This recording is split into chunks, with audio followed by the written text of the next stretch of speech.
And hello to everyone at home.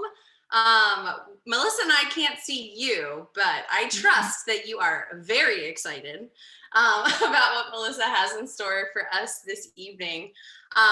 So Melissa, I wanted to kick us off, of course, like on the topic of Cura Personalis. So as Lauren mentioned, right, the act of cooking for oneself and for your loved ones is just it's like a prime example of self-care. And I feel like the recipe that you're going to make tonight, the Fourstep chicken, just like really exemplifies this. It's simple. You can adapt it to like whatever you're feeling. So can you break it down for us a little bit? Get us going? Yeah, great. Fantastic. So first of all, thank you so much for inviting me. And Morgan, you're exactly right. Cooking for oneself can be such a form of self-care. And I want to throw it out there that it doesn't have to be complicated, and it doesn't have to take a lot of time.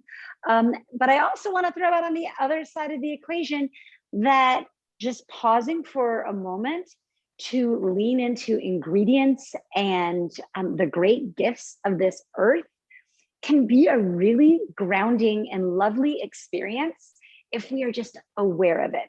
So, I know that in this busy world, we can think about that, the food system takes time, right? It takes time to grow food. It takes time to go to the store and buy it or go to a farmer's market. And then it takes time to prepare it. And then it takes time to sit down and eat it.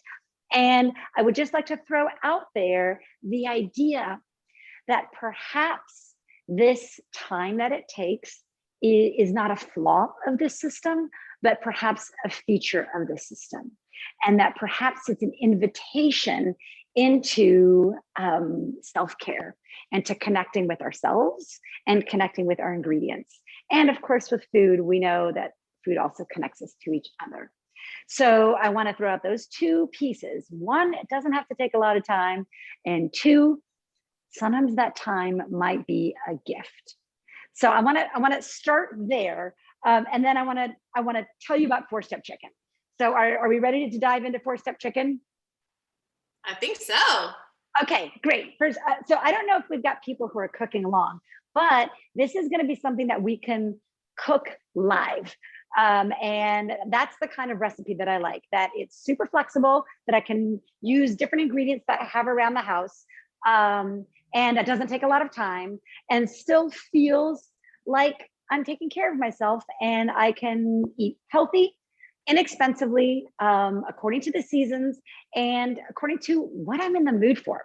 So let me just back up and tell you what the Fourstep chicken is. And I'm going to be a spoiler here and tell you Fourstep chicken isn't always chicken. So it can be any protein. So it could be like salmon for the omega-3 fatty acids if I'm feeling like I need a little bit of mood support. It can be, I gave you a couple examples here. We can use cod. Like I always have frozen fish in my freezer, and you can make this dish with cod. You could use pork chops. You could use any protein you want to. You could even use tofu. I have a daughter who's vegetarian. I make tofu Fourstep chicken. I guess it's Fourstep tofu all the time. Or cauliflower steaks, also totally doable. So it's Fourstep chicken, but it can be anything. Sometimes I make Fourstep chicken with something totally different. Okay, so step one, and we're gonna get to cooking in just a second. I'm gonna give you an overview of the steps. Then I'm gonna cook and talk about each step in more detail as we go. But here's the overview. The overview is that you are going to dredge and saute your chicken. And again, by chicken, I mean any protein. Dredge and saute your chicken. That's step one. Step two is you're going to saute up your veggies and your aromatics. What are aromatics? They're things that taste good or smell good. Garlic, onion, fennel. Okay, so that's step two. Step three is you're going to deglaze the pan with liquid. So the solids, the liquids, this is step three. Those liquids could be broth, they could be lemon, they could be wine, they could be water, they could be fruit juice. So step three is deglaze the pan with liquid. Step four is put in the finishing touches. So what are finishing touches when it comes to a quick pan sauce? I'll give you a secret.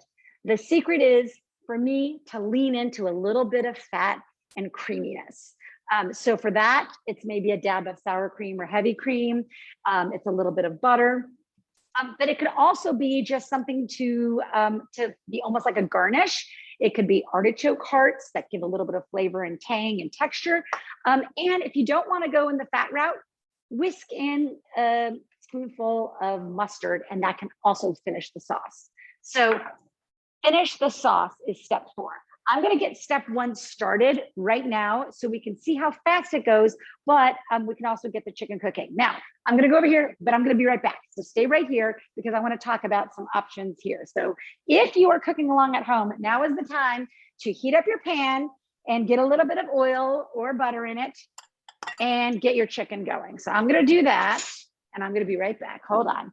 Sorry to put my back on you, but such is the life of needing to cook live for my friends. That's okay, Melissa. We can see you. We can see you putting the chicken in the pan. Okay. Oh, good. Yeah, I'm still like this. I'm like, hi, hello, how are you? So and I'm cooking along too at home, guys. Oh, you are? For fun. I don't think I can keep pace with you, Melissa, but I'm gonna try. So well, I'm gonna do it too. And the good news is this is one of those recipes that has a big window of opportunity. So in other words, it's super flexible. So dredge, just to let you know, I just dredged. That just means I dipped the protein in a little bit of flour. Now, I took a shortcut because I knew I wanted it to get cooking while I talk with you. So if you're at home, you're like, wait, the flour, hold on. That's all right. Little bit of flour. I like to, when I'm dredging a meat protein, I like to use a paper plate for that because sometimes the flour can get kind of gummy and unpleasant and hard to wash, and then I just throw it away. So I will say that I am using a paper plate, of course, a little bit more environmentally friendly to use a regular plate and to wash it. So let's get that out of here. So I've got my chicken browning, and in step 1, we only need to brown the chicken. We don't need to cook it all the way through. So do not worry if your chicken isn't cooking all the way through. Also, I'm using thin sliced chicken fillets.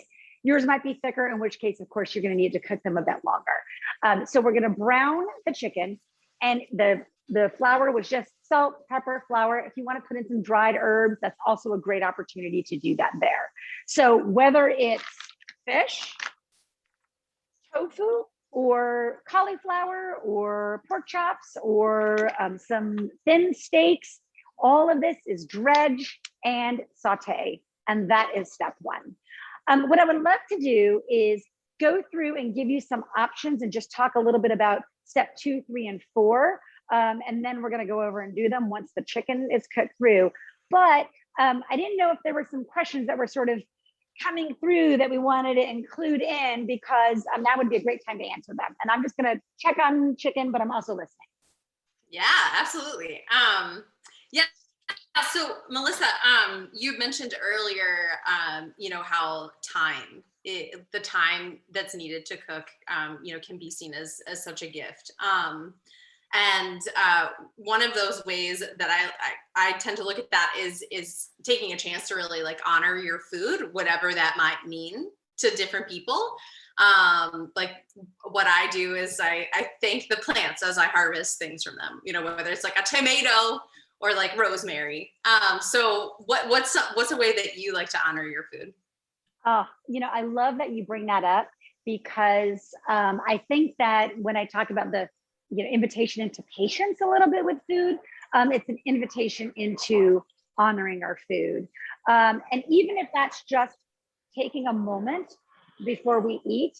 Sorry, there are I live right near a Navy base, and apparently the fighter jets are all going right next to my house. So I don't know if it's as loud for you as it is for me, but no, it's not super loud. We can hear you. Okay, because for me here, I'm like, I can barely hear myself talk. Like I will just tell you as a side note, when the fighter jets go by our house, if we're up on our deck on our roof, literally we can wave to the pilots. Like that's how close they are. So anyway, whatever. Welcome to Coronado. But honoring our food, even if it's just taking a moment to think through the source of our food. because I'll tell you what, supermarkets are great, but they give you the impression when you walk into a supermarket, you see all these like perfectly red tomatoes, all in a nice stack, all the same size, that leads you to believe that it's easy to grow tomatoes. And it is not easy to grow tomatoes. So I suggest to everybody, if you ever want to appreciate a good tomato, try growing a tomato, and you will see. In fact, I even wrote about it in Tasting Grace about how we grew tomatoes, and we live in San Diego, and it's really hard.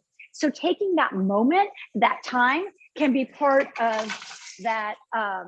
Can be part of that practice of appreciating our food and realizing how it connects us, not just around the table, but through the DNA of, the plants and the animals that we eat. We're very connected. So honoring that, I love that you said you thank your plants. I think that, no, but really, because I think that that's, taking just a moment to identify the gifts in every bite of food. And that bite of food can be a granola bar, or it can be a farm to table meal. It can be any of those or anything in between. The gifts are there if we just pay attention to them. And that's the invitation that food issues to us, I believe, to connect us to our earth, to each other, to other creatures, right? And to ourselves. So I love that you thank your plants. Yeah. No, I do. I think it's, yes, I love it. Someone taught me that. A very wonderful teacher taught me to do that, and I thank her every day, as well as the plants. You thank her. You're thanking everybody. Can I just? I'm going to drop in for a second and just show you. I don't know if you guys can see the kind of like that crust that the flour is making, like that nice golden crust.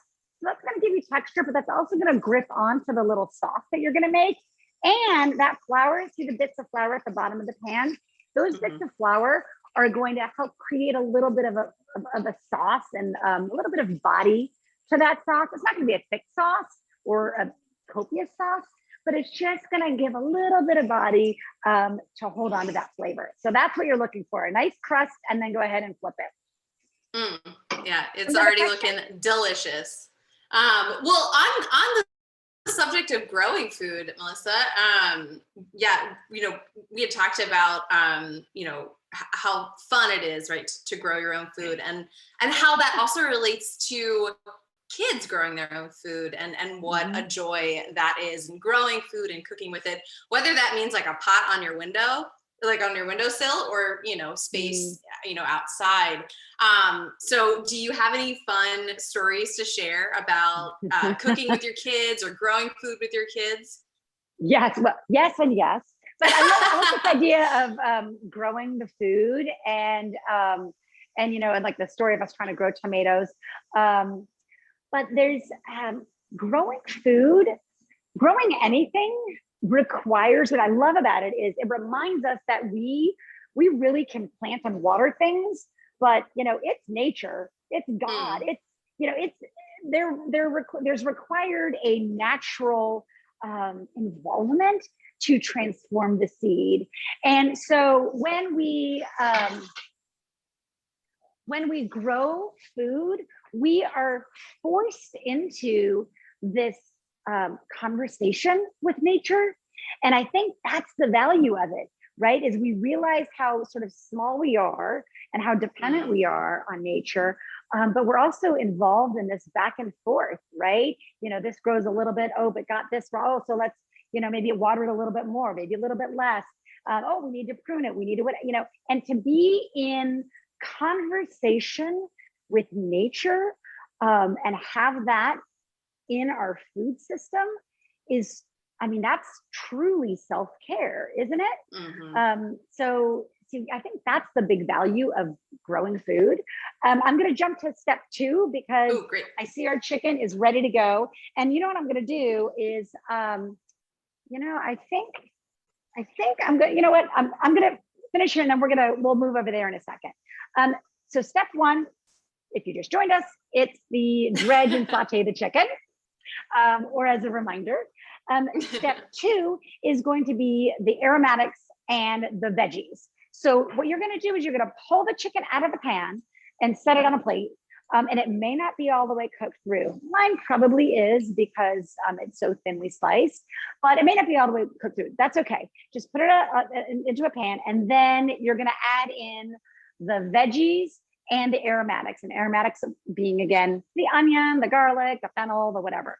Today, I'm gonna be using for our piccata recipe, mushrooms, but asparagus is also in season. So I went ahead and chopped up a little bit of asparagus. I'll show you what I've got there. So I've got the mushrooms and the asparagus. So I'm just gonna pull the chicken out, put this in, and then we can continue talking about some options so that if you don't have these exact ingredients, you can still make this dish, and you don't have to make it live with us. You'll be able to remember it to make it, 20 minutes after we're done. So I'm gonna go ahead and get this in there. And if you want, throw another question my way. Well, Melissa, we might as well chat about some of those options. I brought a couple as well, because like I said, I'm attempting to cook at home along with you. So I've got spinach from a local farm. We have a CSA, a community supported agriculture share. So I got a huge bag of spinach, and I feel like one of the best ways to get through all those greens when you get a whole bunch of them is to cook with them rather than eating them fresh, because they reduce so much. So I've got spinach, and I've got some mushrooms and spring onions. Got some spring onions as well. Oh yeah. Little guys, those are definitely in season here in the DC area. I know folks at home is everywhere, I think, for the folks at home this evening. People can tune in from anywhere on Zoom. So do you have them going in your pan yet, or is your chicken or protein not quite ready yet? It's not ready just yet. Not yet. Well, I will tell you, I love that you bring up the spinach. I also got spinach, but I'm actually going to use mine as a finishing touch because I'm going to use it almost like an herb. So I do that a lot. I love seeing lots of green on top, but sometimes I don't have fresh herbs. So I'll use dried herbs during the recipe, and then just chop up extra spinach that I have around, and I'll make that kind of almost like an herb, but just put a lot of it on. As you can see, that's kind of a lot. It looks kind of like basil, but it's not. I got this trick when I used to write the healthy plate for the Associated Press. And every week I had to have a new recipe, and I would be, photographing all my food. And sometimes I'd be like, shoot, I don't have any fresh herbs. So I started taking greens and making them look like herbs. But it's a great way to add in a little bit of spinach in. And so if I'm going to cook the greens, in step 2, so this is now a step 4 item. Oh, let me just check on my step 2 while I'm over here. Just doing that. Okay, let's turn this down a little bit. I will tell you, it is not above me to set the alarm off while I'm talking. I have done it plenty of times. No, it's actually true. And it's unfortunately not just once. Let's make sure that yeah, I will tell you, managing a lot here, Melissa. My stove is really, Zoom really in your hot. own house. So step 2 is going. But for step 2, your option, you brought up, you could have the greens. I have some chard here, which I actually got from my CSA box. And this I would chop up and use the stems and the leaves. They need to cook for a little bit longer just so the stems can soften up, but that's a nice idea for step 2. Fennel, also chop that up. Step 2, a fun thing about fennel is that you can use the bulb as a vegetable for your step 2, and then the fronds can be part of your step 4 for finishing touches. So a 2-for-1 ingredient. We're using mushrooms today along with the asparagus. So step 2 can be, and again, garlic, onion. Also, if you have an onion, chop up 2 or 3 onions, and that can be a nice bulky step 2. And it's like a vegetable, but it's also a flavor. So step 2 is the solid stuff, which we're just about to finish here. I'm going to pop over here and tell you what step 4 is. Step 3, and then I'm going to pop over there and do it. So step 3 is, as I mentioned, it's deglazing the pan with any liquid. It can be water, but it can be any broth. Broth is like a real kind of good one. I always have like the bouillon, like the better than bouillon, whatever mix in my fridge. And then I just put a little bit in with a little bit of water. And that way you have it around all the time. It can be wine. It can be lemon. Today, it can be, like I said, water, it can be juice. It can be anything. Today, I'm using a little bit of broth, lemon, and white wine for the piccata. And what deglazing the pan does is it just brings up all of those bits. Remember those bits of flour that we saw sort of browning up there? It brings them up and kind of brings them together into a flavorful, really light-bodied sauce. It's not like a big, thick, heavy sauce, which that's the universal code for thick, heavy sauce. So that is step 3. And I will tell you, step 3 and step 4 kind of come at you fast. So like once you've gotten through step 1, you're pretty much about ready to eat. So I'm going to go ahead and deglaze over here. I've mixed my broth and my wine together right here. So we'll go ahead and stick this here. For step 3, oh, here, you know what? Let me show you something. Just so you can see. Can you see how the flour is like kind of like browned and gorgeous? I've got portobello mushrooms in here, so they're kind of brown. You might have white mushrooms, so they won't look that way. But it's kind of coating the vegetables and clinging with a little bit of, I have a little bit of butter and olive oil in here because I like the combination flavor, but you know, any fat that you have for your sauteing. So I've got like the chicken juice in here, and I've got that flour making it all cling to the vegetables. And now I'm going to deglaze the pan, adding liquid, and that'll kind of help scrape up these little bits. So that's what deglazing the pan is. All right. If you want to fire a question my way, go right ahead. Sure, Melissa. Yeah, also that looks delicious. Yeah, so Melissa, actually some audience members submitted some questions before, and a lot of folks were very curious about your career pivot. Obviously, you know, you did your MBA at McDonough. Spent some time in corporate finance, and now here you are, you know, casually just a Food Network star. So can you tell us about maybe someone or something that like really encouraged you when you were making that transition and gave you the confidence to do it? Because it's a big pivot. You know, yes, it is yes, you're right. It's a big pivot. But you know, I went from, you know, corporate finance and strategy into being a stay-at-home mom. I had 4 babies in 2.5 years. And then my husband, Philippe, he went back to school to get his MBA. So we were like, you know, having babies while he was in graduate school. And then, so it was really sort of a transition from being a stay-at-home mom back. And I knew I couldn't go back to 100 hours a week of, you know, working in corporate finance. It just wasn't going to be a good fit for a mom of 4 babies. And so I started doing speaking in the Dallas area about money saving strategies, leveraging my MBA. And my MBA is what had me in strategy and leveraging the financial picture for corporations. So I took that way of thinking and applied it to the household budget. So it really was sort of leveraging that piece of it. And part of that piece is how to spend mindfully in the kitchen.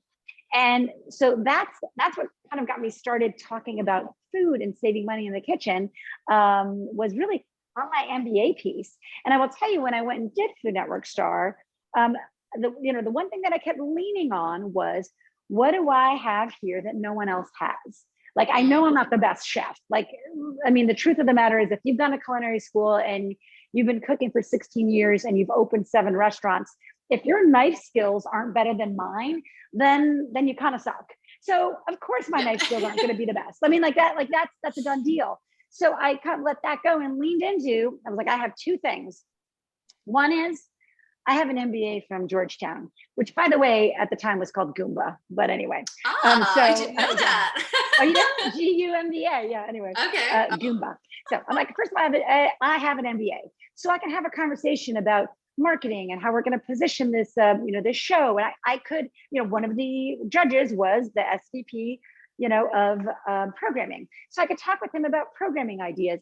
Like I had something that no one else, I could have conversations that no one else could have, to the SVP of marketing and the SVP of programming. And then the second thing that I had was, I had 4 babies in diapers.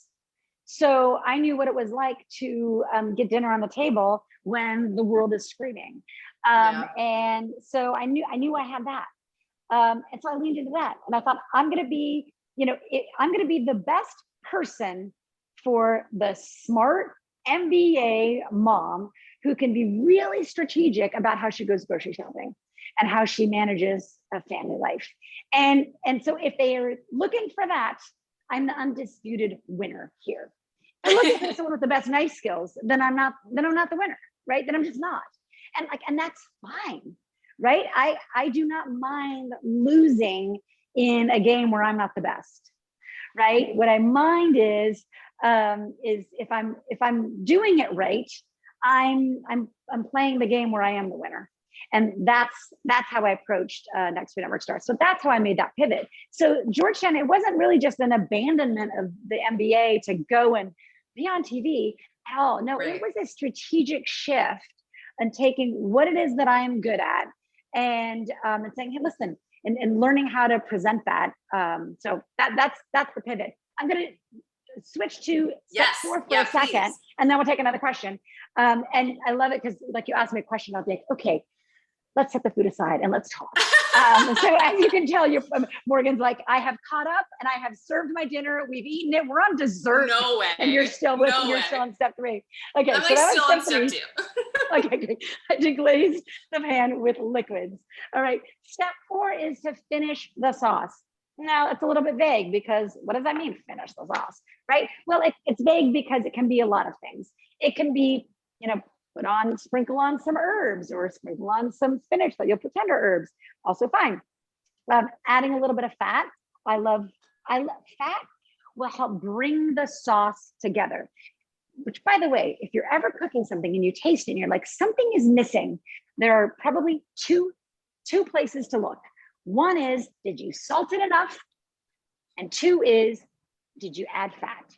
Because the fat brings flavors together in a way, marries flavor in a way that is really satisfying to the palate, right? Oh, great. That's a great insight. Fat is satisfying. Yep, it is. But a little bit of butter can bring together a sauce, like even just like a tablespoon of butter, for a full recipe, can bring together a sauce and make it kind of silky. And I'm going to actually show you the before and after of the sauce. But so I like sour cream, I like butter, and it can also be not necessarily even a fat or a thing that you're going to whisk in. It can be something that just goes in on top. We're going to add our capers as a finishing touch, and we're going to add the spinach on top, and we're going to add a little bit of butter. So it's just sort of any finishing touches. So let me just show you. Here. Let's see. Okay. Let me get so you can see it a little bit better. This sauce, as you can see, there's like a little bit of body there. It's looking like it's kind of, you can see that it's grabbed some of the flour and it's a little bit like silky like. I don't know if you can tell. I'm going to actually add a tiny bit more broth here. There we go. And then otherwise, just so that you can see it, otherwise it's going to be too low at the bottom of the pan. And then I'm going to whisk in a little bit of butter and finish the sauce, and you're going to be able to see the difference. So for whisking in the butter, I'm just going to take, about a tablespoon or so, and then I'm going to whisk it in. If you're adding fat for your sauce, you want to use a whisk, because it'll help the butter or the fat emulsify with the liquid. And that's going to give it that body and that silkiness, that luscious texture. That's going to feel super creamy, even though it's just a little bit of butter. Okay, so let me just show you the difference. Okay, I just whisked in a tablespoon of butter. Can you see that it's a little more gravy-like, right? Kind of a little more thick. Now imagine you could have used Marsala wine for this and made a chicken Marsala out of this. Like you can make a nice luscious sauce out of almost any liquid just by whisking in a tablespoon of butter. If it's room temperature butter, it's going to emulsify a little bit more easily than if it's just cold from the fridge. But you know, whatever, you know, Tuesday nights are busy and whatever, you can always do it any way you want to. So that's what I mean by a little bit of fat brings a sauce together. And then I'm going to add the chicken back in, just like this. Now, what I like to do, make sure you get, if you have any liquids or, you know, juices, go ahead and add them in. What I like to do, let's turn this back up. I like to take the chicken and kind of flip it over so that you don't have any like dry floury crust. It's all like kind of like getting a little bit of that yummy sauce, you know? And here we go. All right. Okay, so let me show you how that's looking. There we go. And then, okay, so I said finishing touches. We were gonna do a little bit of fat. We're gonna do capers. And I like adding a little bit of the juice too. So a little bit of capers. There we go. That's gonna make the sauce a little bit tangier, a little bit briny, a little bit salty. I love that. I love capers. Like I put capers in almost everything. Okay. And then I'm gonna just cook that down for a second. There we go. Let that bubble. And then at the end, I'm gonna put my spinach. And that's gonna be like my herbs. All right, let's see. Let's take a quick peek. I can turn this off. There we go. I won't put too much on so that you guys can see it a little bit better. But look at that. Gorgioso. Yes. And like this to me is something that you can make for yourself. You can make for two people. You can make for your family. You can serve it just like this in a pan. In fact, what we'll do, hang tight. Oh, we'll grab this guy. Goodbye, Fennel. Thank you for playing. Alrighty. All right. We'll just set this guy right here. Like literally, you can serve this in a pan just like this, right? Yeah. And I mean, literally at this counter, I have made this very dish and served it right here and put out plates and put out whatever and said, okay, everybody just fill up. And isn't that what self-care is about? It's about finding ways that don't take a lot of your time, but that honor that invitation into spending a little time and making food that smells good, that feels good, that doesn't feel overwhelming to make. You can literally start the step one and like get it going and open up your fridge and be like, what can I do for step two? What can I do for step two? It can be canned tomatoes for step two. Like it doesn't have to be like, it can be anything. So get step one going, then be like, where's step two? And then throw it in the pan. And then like literally see, do I have any liquids that would work? And if there aren't any, you know, then use water. But you might have some wine or a beer or some orange juice. You know, any of those would work really well for your step three. And then just throw in, even if it's you whisk in a tablespoon of olive oil, that'll be a great finish for your chicken. So so that's the four-step chicken. And I don't know where we are in time, but I have time if there are questions and conversation to have. Yeah, absolutely. So you made that four-step chicken so fast while talking through the whole thing. Well, and I was going to say, this is one of the things where I really wish that we could see everyone at home because I want to see what everyone else's four-step chicken looks like. Mine. Yeah, did anyone, are people cooking along? Obviously I can't tell. I don't know. Maybe they can drop in the Q&A to let us know if they're cooking along. Oh yeah, some are. Looks like some are. They are? Yeah. You guys should. So if you are cooking along, you should totally tweet at McDonough. I have no idea what our handle is off the top of my head, but I'm sure you'll find it on Instagram and Twitter. Twitter. Or Twitter. It's at MSB. Yeah, right. Any of the things at MSB alumni. So yeah, tweet the picture so we can see what you made.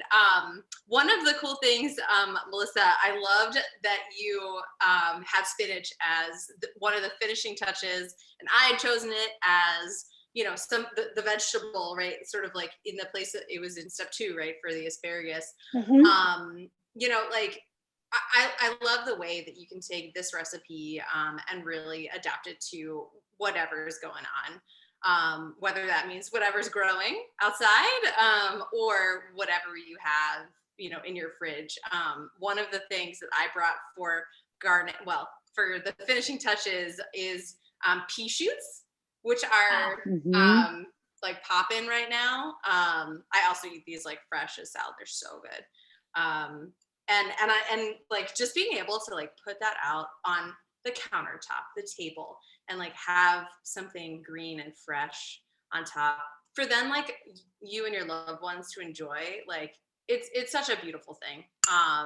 You know, it's so awesome, and what a great way to like, you know, honor your space, honor your family, honor your food, and really. And I'm just gonna, Morgan, I want to add to that. Yeah, please. It's honoring all of those things, but it's also honoring your financial resources, because the produce aisle or the farmer's market is one of the very few places in this world where what is cheapest is what is best. So like, you know, that's, if you're gonna treat yourself to something, treat yourself to pea sheets, right? Treat yourself to whatever is in season, because what's in season, the price goes down. And we're so used to thinking that more money is better in terms of quality. But when there's an overstock at the factory, the prices go down. Thank you, Georgetown MBA econ class.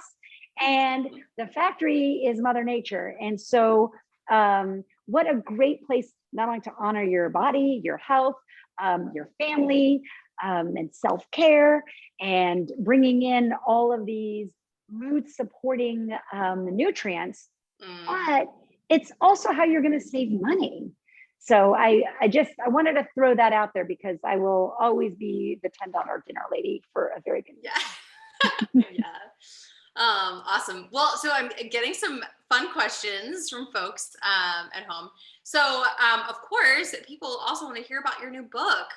Melissa, can you tell us a little about Tasting Grace? Oh, yeah, I would love to. Tasting Grace is actually, it's the book that nobody asked me to write. Which means it's the book you need to write. Oh, but you know what, Morgan, that's exactly it, right? It was the book that I had to write. That I literally, it was sort of in my soul, these questions about food. Like I understood what society was saying about food, but something about that felt off. I felt like we were in this world where we would not eat tomatoes because of the sugar content. But like I would go to the gym and I would see people drinking like bright blue drinks with like artificial colors and artificial sugars and that's the healthy people. And like I couldn't reconcile that. I couldn't quite figure out where I fit in that. And and then there's this idea of hospitality as being performative, like impress your family, impress your friends. They'll think you spent hours in the kitchen and you didn't. And so this sort of difference between what I felt like food was meant to be versus what food was, how it was being talked about in media, myself included, and just in life. And so it was my need to reconcile that I started kind of leaning into what ended up becoming Tasting Grace. And what I discovered was I thought, I know what society says about food, but what does God say about food? And so that's when I decided, okay, let me go see what God says about food. And it turns out that there weren't the admonitions that I was expecting. There were invitations into greater joy, into letting go of some of this guilt language, into letting go of this idea that that we need to earn the right to eat a slice of pumpkin pie by going to the gym or whatever.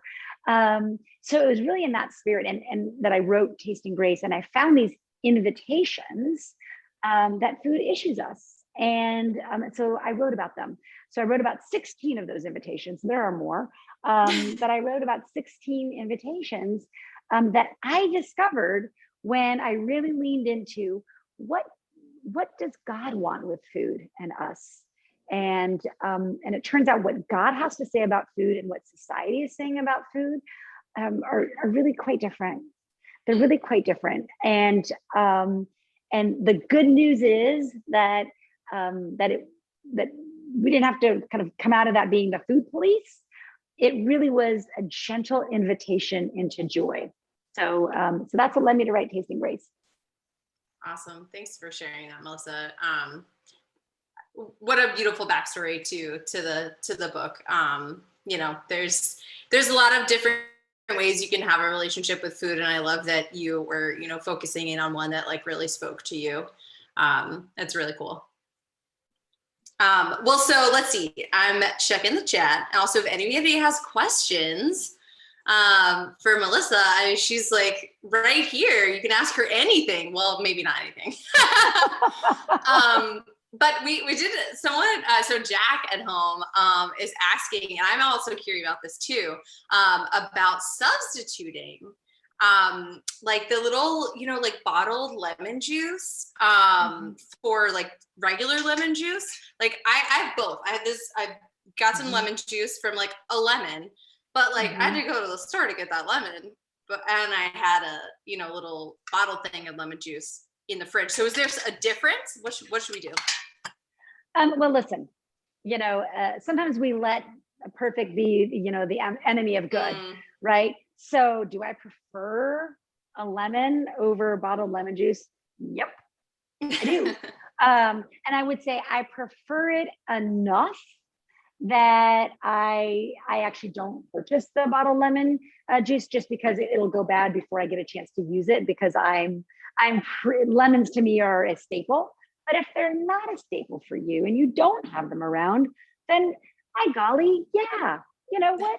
Use bottled lemon juice. Like there's joy in that too, isn't there? Right? Yeah.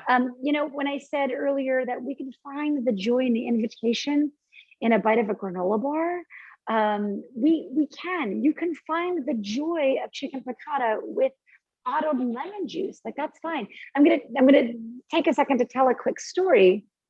I was on a flight before COVID, but kind of the tail end of my book tour for Tasting Grace, and so I was on a Delta flight, and the flight attendant brought me a salad with like chicken on top, and you know, and I'm looking at that salad, and I'm like thinking about like the chicken, you know, that there's like chicken there, and like the guy across the aisle, he has the same salad, you know, chicken as well, and I'm like thinking, like I wonder if like, you know, like our chicken, like, are we getting the same like DNA, like putting it into our bodies?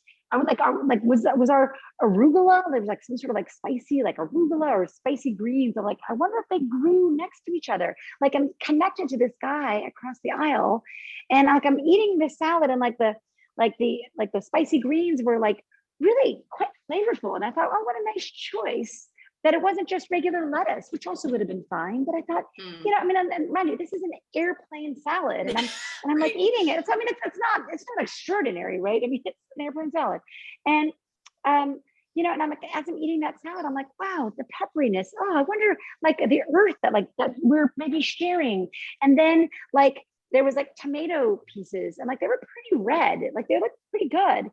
And I thought, to my experience of growing tomatoes, and I thought growing tomatoes is really hard. I would like tomato growing tips from the person who grew this tomato. And I thought of like whoever grew that tomato, and like, you know, and like the tomato, and like it's there and it's red, and I'm at 30,000 feet in the sky and I'm eating red tomato. Like that's extraordinary. And then there's like the dressing, which was like a pesto. They called it a pesto, but instead of basil, it was cilantro.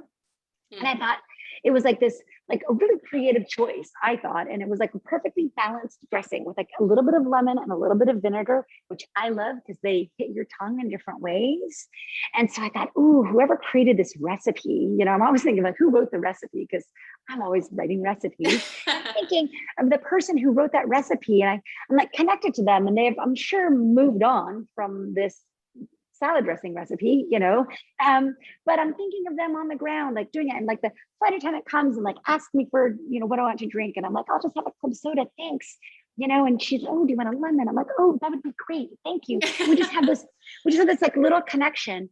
And I thought, I'm sitting there with my salad, getting my club soda, and I'm looking at it, and I'm like connected to this guy, and I'm connected to the person down there. And like the tomatoes, I'm like, I'm in awe over, every meal has the opportunity to bring us into a state of gratitude that literally brought me to near tears, where I just thought, I'm about to eat this extraordinary airplane food.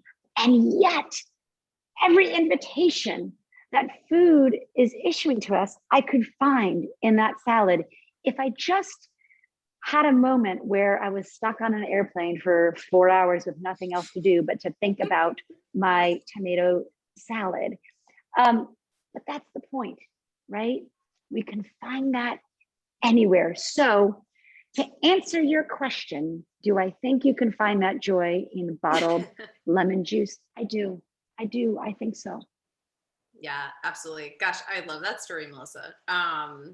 It's like, what a great example of, we've been talking obviously about like mindfulness and mindful cooking, but I feel like what you just described was mindful eating, which I feel like is this whole other beautiful space. And I've actually done a lot of like mindful eating exercises with kids, tasting like new fruits and vegetables for the first and what an amazing experience to like be a part of, with a child as an educator, right? Like taste it, like putting a Hakurei turnip in their mouth for the first time and being like, what is this? And taking the time to do that and then to describe it is such an amazing like learning tool for kids as well. And just, yeah, throw in a little bit more of the amazingness of mindful eating as well. Yeah, I think you're right. And I'm just going to kind of add to that for a second. That when we're thinking about like, the gifts of food and how food can bring us together, we tend to think about, sitting around the table, like, oh, food brings us together and we all sit around the table, and that's lovely and that's beautiful. But it's even more than that. So that's part of it. But it really does begin with that soil, right? And the soil that then grows our food, both animal and plant. And, it really goes through that whole life cycle of, the harvesting and then the collecting and then the transporting and then the purchase decision and how it gets to your house and then the recipe writing and then the going to the store and buying the food and then, the preparing of the food, the recipes, and then there's the gathering of the people around who's going to be around the table and setting the table and then, and then cooking and that, the patience it takes to do that. And then the conversations around the table and then the cleaning up after. That's the part that I kind of have to learn to lean into over the past few years that's worthy work too. All of it is worthy work. All of it is an invitation. All of it. And that's why I think that who we are around a table is really great practice for who we are in life, right? Because when we pause and appreciate a meal and all the people and nature and everything that needed to happen to bring that meal to our plate, it's amazing how that practice carries out into our regular life. So when we self-care with our food, we self-care in everything. So it really is kind of this microcosm of sort of who we get to be in this world. Yeah, I love that. And such a good reminder too, Melissa, of like how many like hardworking folks, were a part of your food as it got to your table. You know, whether you're, you know, getting your food from the farmer's market or the grocery store, you know, there are folks, farmers and truck drivers and everything who got that to your plate, which I think is always a good thing to remember and to be thankful for as well. Mm. Well, so Melissa, we have a Food Network star question, Okay. Of course. Gabriel asks, oh, I lost it. Let's see. Asks on the show, who was your favorite? Oh my gosh, I don't even know how to pronounce these people. Giada? Is that her name? Okay. Okay. Giada, or Bobby, and why? Okay, so the question is, who's my favorite, Bobby or Giada, and why? Yeah. You know what? I adore them both. I really do. I love them. I do. I love them both. They've both been, you know, wonderful mentors and colleagues, and I adore them both. When I did Food Network Star, which was a long time ago now, Giada was not part of the judging panel. Oh. So Bobby, it was Bobby, Bob Tishman, and Susie Fogels, and so Giada wasn't part of that Food Network Star experience for me. She did come to one of the, or maybe two of the challenges, and was like a guest judge. But Bobby was like, it was like back then it was sort of like the three judges, them like all the time. So all that to say, Bobby was the person who I kind of spent 7 weeks with him judging my food. So I'd have to say Bobby will always hold a special place in my heart, because he was such a mentor. And back in those days, which it's actually changed a little bit now because I've gone back over the years and been a guest judge. But back in those days, this is sort of in the beginning years of reality TV, we would do the judging sessions would be 5-6 hours long. I mean, really long. I mean, they went all it was all, and now, I mean, honestly, they have them down. We get to it pretty quickly, you know. But they were 5 or 6 hours. And I remember in one of them, which I don't think the section ever aired. In fact, I know it didn't air. But I remember Bobby once said to me in the middle of the judging session, he said, "I can always tell your food because it never looks like anything I would ever get at a restaurant." And he said, "But I mean that as a compliment, because," he said, "it requires your food to stand on its own in terms of taste." And listen, I don't think that's, I don't think that was an insult. He didn't mean it as an insult. The truth of the matter is that plating in the restaurant world and cooking in restaurants is a different calling from the Tuesday night family meal. And I don't think that the restaurant voice and the restaurant chef voice is more important or more valid than the home cook voice. And in fact, I would argue that most people are more concerned with, on a daily basis, they eat more often at home, and they're more concerned about how they're going to cook for their families rather than the one kind of crazy, you know, meal that they're going to spend 6 hours and make swooshes and do sort of fun things to try to pretend oh, maybe I'm a restaurant chef, which is also fine. It's a beautiful art. But Bobby, I think, acknowledged that difference. And I love that. And then he said to me, which I thought was, he followed that up by saying, he says, "But I think that you are the real deal." He said, for instance, if you've got a whole chicken at home, sitting there a whole chicken in the fridge, he's like, "Give me 5 or 10 recipe ideas of what you would do with it." And I was like, okay, well, first I could do this, I could do that, I could do this, I could do that. And I gave him different recipe ideas, just real quick, you know. And I remember he dropped his pen. He's like, "See, that's what I'm talking about." And that's the point is that Bobby, who is such a talented restaurant chef, also gets that, you know what, it's also about what we can feed our families on a Wednesday. Absolutely. Awesome. Love that insider take too. Also little secrets. Well, Melissa, we're actually right at time. So thank you everyone who joined us tonight. It's been so much fun. Yeah, Melissa, did you want to give any last words? I'll let you take it away. Thank you. No, I'm just delighted to be here. I love this effort by Georgetown to be thinking about self-care, because it's important in our food. It's important in how we set up our schedules, our work days. So honestly, it's been such a gift to be able just to have a voice in that conversation and to be invited to that table. So thank you for including me. Awesome. Thanks so much, Melissa. And thanks everyone for joining us.